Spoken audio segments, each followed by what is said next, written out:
Good evening, ladies and gentlemen. It is your favorite Dark Sorcerer here, Michael Hyson. And tonight, I want to talk to you a little bit about Santeria. Okay. Now, I've contemplated over the last couple of days on how I wanted to bring this up and get into this. Now, I've discussed voodoo, I've discussed blood sorcery, necromancy, um, paganism within certain ritualized settings and stuff like that in my own videos. Okay, not just here on the Dark Sorcery channel. Hey, Tree Girl. Welcome to the channel. I'm doing a lot better now that the knee is mostly healed. So, yeah, I know a lot of you didn't know that I injured my knee about a week and a half ago.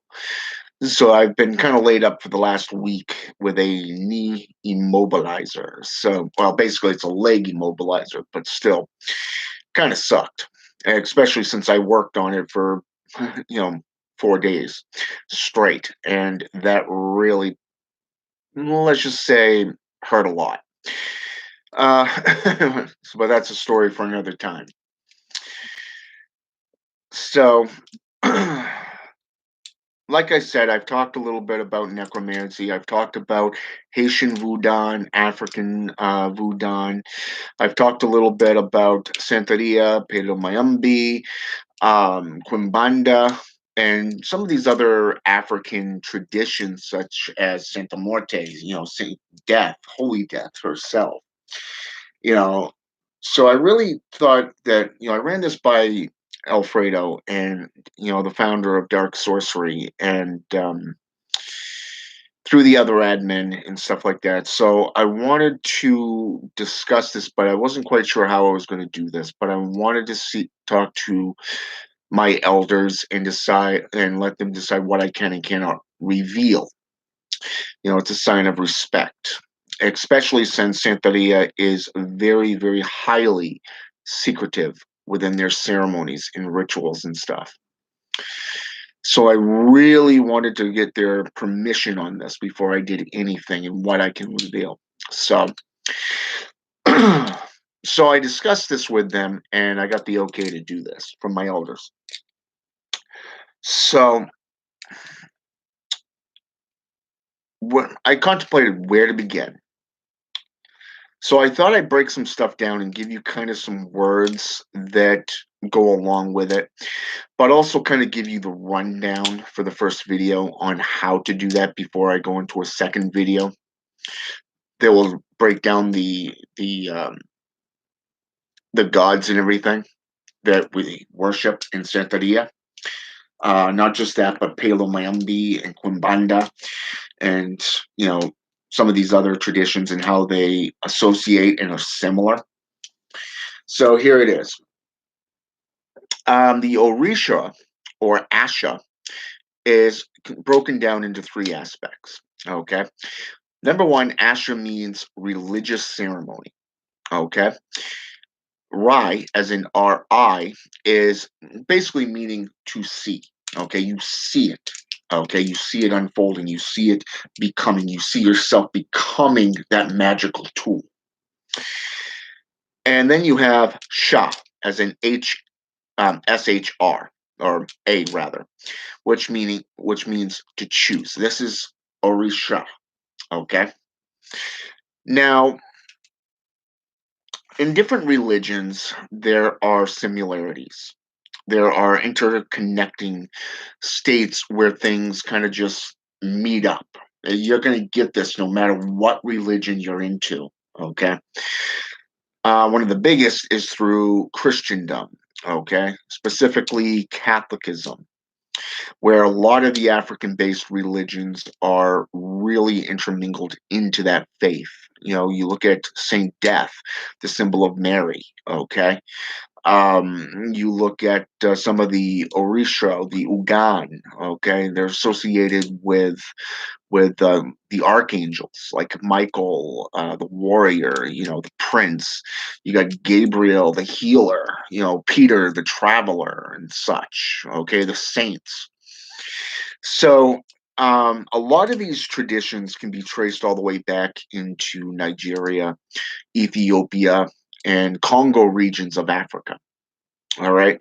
And as they mingled through the Caribbean, such as Haiti, Cuba, South America, and up into the Middle Eastern, the Central America, and up into North America, where they are heavily practiced mostly in Latin in America, such as, for an example, LA, Miami, um, you know, New York regions, um, even down into New Orleans, if you believe it or not.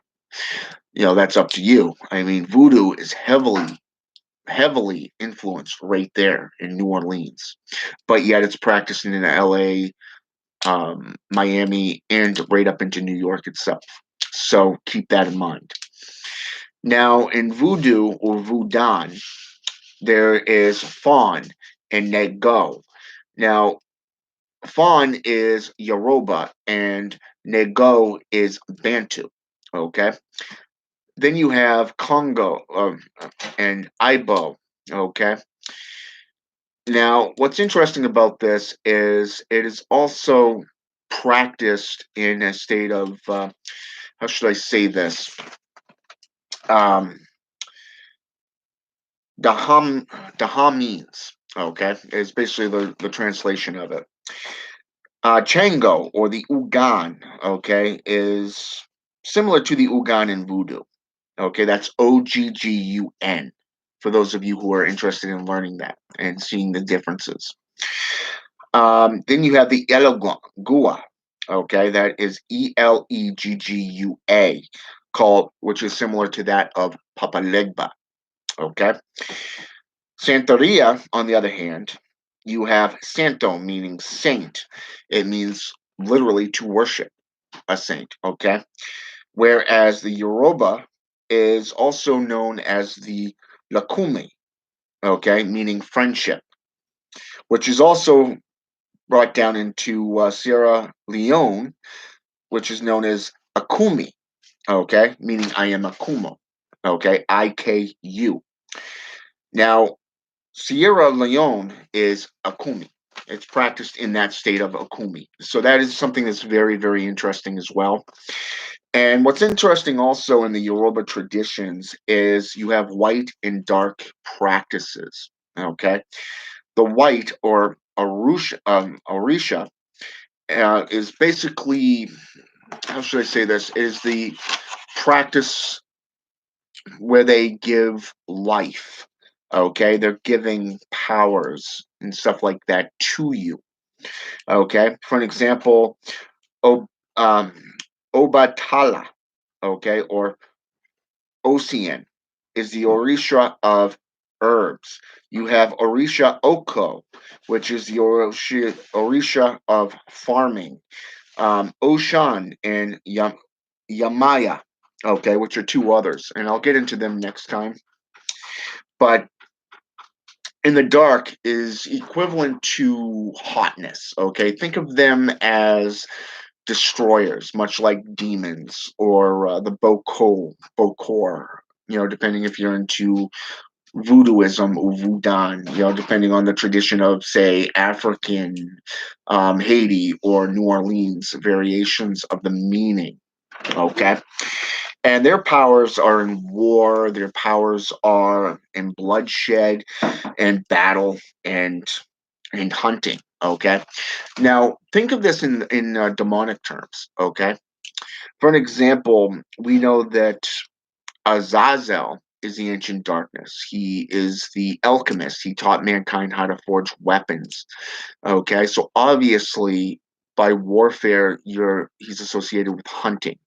Okay, much like different pantheons of pagan belief systems. Okay, so you're seeing all that right there. Okay, Chango, Ugan, as in Oggun, and Oya are three of the deitas that is associated there. Okay. Ashi is Yoruba work, meaning to be it. Okay. Basically, to become it. Uh, and this is also associated with divine power. Okay. Ashi is the God aspect, in white light traditions. Okay. Odo, Olad Damir. Okay, is the name of their god. Much like in JCI, it is known as how should I say this? Yahweh in occultism, Yahweh, Jehovah, Jehovah Jireh, the controlling factor, the elder god, much like, think of it as,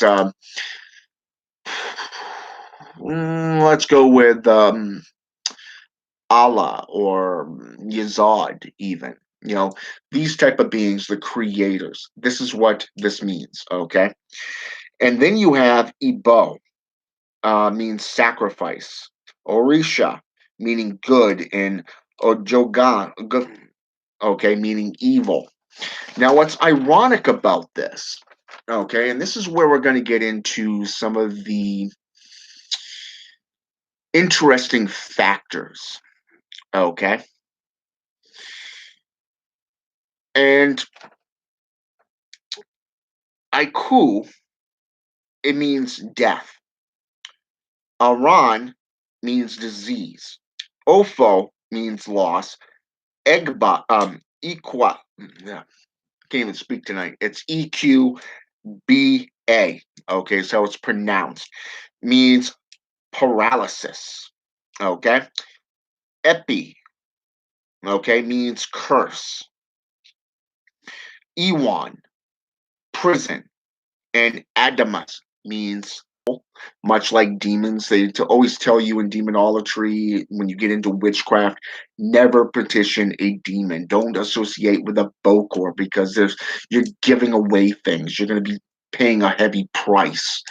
Okay. This is where the offering comes in. Okay. And the reason you don't do this is because of the fact that when you make an offering to an Ebo, Ebo, okay, the Ebo, EBBO, okay, you are basically giving them some form of offering for their services, okay, much like a demon, okay, or say a Djinn, a Loa, an Ugan, okay. Now you're seeing where all these beings are coming into play and intermingling within this, okay. Now, the Orisha, on the other hand, are the ones that mark the above.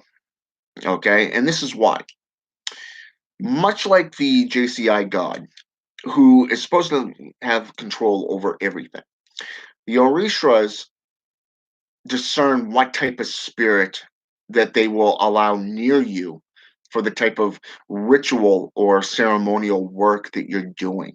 Okay, so if you're doing a curse, okay, you will be going through Orisha, okay, so that they can choose which being or entity is going to be best suit you for that ritual, okay. So if, let's say for an example, oh, what's the biggest things out there these days? Let's say for an example, these let's go with the terrorism, okay. We're still fighting terrorism after, what is it now, almost 20 years, okay. As of next year, it'll be 20 years that we've been over in the Middle East, okay. And it's ironic because of the fact that if you wanted to seek vengeance on a particular criminal element, let's say for an example, Al Qaeda, since Al Qaeda was the ones that originally did 9/11. Okay, so in this case, you would want agents of death. You'd want some, complete vengeance, a life for a life, blood for blood. This is the type of anger that came from the shock of what happened that day. Okay, the surprise. And then after the fear took over and you ended up getting your bearings and figuring out working through the emotions, one of the things that you'll be doing is feeling hatred towards that individual. Those of you who have actually done curses and hexes know exactly what I'm talking about. Okay, especially if you hate the individual with a whole heart. Beings like, say for an example, Alistair the executioner, working with Ariok, the lion, um, Abaddon, the destroyer, Samael, the poison or venom of God. Okay. These are angelic beings that were known for spreading hate and disease. Okay. But your desire for vengeance. Okay. Hey, Seeking Serpent and Alkalone. How you guys doing? Your willingness to seek out vengeance. Okay. The best way to do that is to go through, say, for an example, Asmodai. He's the demon of wrath and desire, okay, and lust. Your lust for vengeance, your extreme hatred, you're seeking it out. So you'd want to go through him, okay. And as an elder, as a one of the nine kings of the Goetia, he would have control over a number of spirits that would benefit you in that area. Okay, so going through the erasure that would mark an ebo, it's in the same category of lesser and greater dietas. Okay, it would be like if you want to use a demon for, say, for an example, association with, let's say, a death spell where you latch a demon onto a person to literally destroy that individual. Okay, you'd have to go through an angel, right? Same exact thing, but just through a different religion. So you're seeing that similarity and that the differences. Now, the Ugan, which is another topic in Santeria. This is where we break it down into ancestral magic. Okay, this is earth magic. This is planetary magic. Okay, and this is literally associated with alchemy, herbalism, and ancestral lineage. Those of you in Palo Mayumbi know that by wearing the clothing of your deceased ancestor connects you to your ancestral line. But what about if you were Native American or say, oh, I don't know, a hereditary witch? Okay. A hereditary witch comes from a family line. Okay. I won't be too much longer here. I'm almost done, Tree Girl. So just to let you know. So you see what I mean? It comes from a hereditary line. So that is also known as an ancestral line. Okay. So by giving them offerings, like say water, blood, coffee, okay, you're feeding them, you're giving offerings, much like you would in demonology. This actually brings us into the actual priests and priestesses. The Santeros are known as the Omo Orisha, meaning child of the Orisha. Okay. You have the Santera or Santero, which is basically the male and female priestess. Okay. But what's also interesting is you also have an elder, okay, the head priest, and then you have the godfather of the region or your tradition. And I'll get into these as time goes by, but I wanted to just kind of give you the rundown of what the terminology is and what are some of the things that we'll be discussing here on this channel for Santeria. Okay, and it will be going into, in some cases, Palo Mayambi and Quimbanda. So don't assume this because of the fact that, number one, these are three different religions. A lot of people believe that Palo Mayambi and Santeria are light and dark aspects. They're not. Okay, two different types of religions. Okay, much like Satanism to Christianity. Satanism has nothing to do with Christianity, all right? But a lot of people think it is, and they play the proverbial bad guy to the church, okay? This is the same way with between Palo Mayumbi and Santeria, okay? So do not be fooled on this. And as I get into this, you will learn more and you will see more, okay? And I will be going into quite a bit of details with these videos, all right? So I'm going to try to get them to be roughly about 30 minutes to maybe 40 minutes long, okay? So be prepared for that, okay? If you want to take notes, feel free, all right? There are things that I've been given permission to discuss with you. Other things I will not because of the secrecy and the oaths that I've given, all right? So, with that said, I hope this has been educational. I hope it's been intellectual and enlightening, okay? So, have a good night. And I want to thank everybody who jumped on here real fast. And I hope you like it. All right. See you next time. And have a good night.